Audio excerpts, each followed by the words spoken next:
8%, 9%, loan দিচ্ছে 4%, তাহলে টিকবে কি করে ব্যাংক?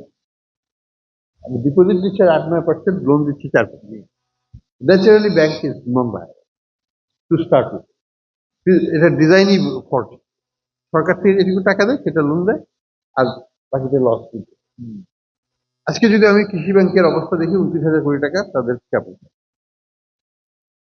তাহলে ব্যাংক দাঁড়াবে কি করে?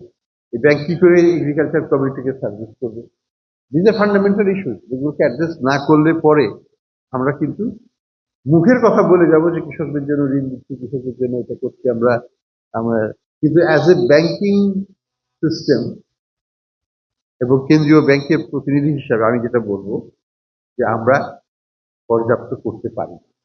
এবং এখানে আমার কাছে যেটা মনে হয়, access to credit is more important than the interest. আমাদেরকে ওই প্রিন্সিপালেই যেতে হবে। তবে এটাও ঠিক যে আমাদের ইন্টারেস্ট রেটটা বর্তমানে বেশ উচ্চ পর্যায়ে। এখানে আমরা কাজ করছি, এখানে টেকসই ভাবে কাজ করতে হবে। ওই হটকারিতার মাধ্যমে কাজ করলে হবে না যে আমি ইন্টারেস্ট রেট ফিক্স করে দিলাম। যেটা করা হয়েছে কৃষি ব্যাংকে 4% ইন্টারেস্ট, আমি জানি না আপনারা কতজন পান।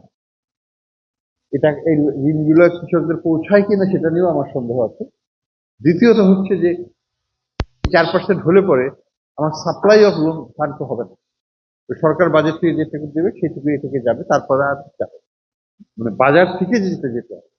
বাজারের চাইতে কিন্তু সরকার বড় নয়। সরকারের সাইজ কতটুকু বলেন? সরকারের টোটাল এক্সপেন্ডিচার সব দেখলে 13% জাতীয় আয়, 87% হচ্ছে বেসরকারি। বেসরকারি বাদ দিয়ে ওই সরকারের অনুদান দিয়ে কোন সেক্টর চলতে পারে। আমি মনে করি যে আমাদেরকে এগ্রিকালচার লেন্ডিং, এগ্রিকালচার থিংস এগুলো সরকারকে নতুন করে ভাবতে হবে।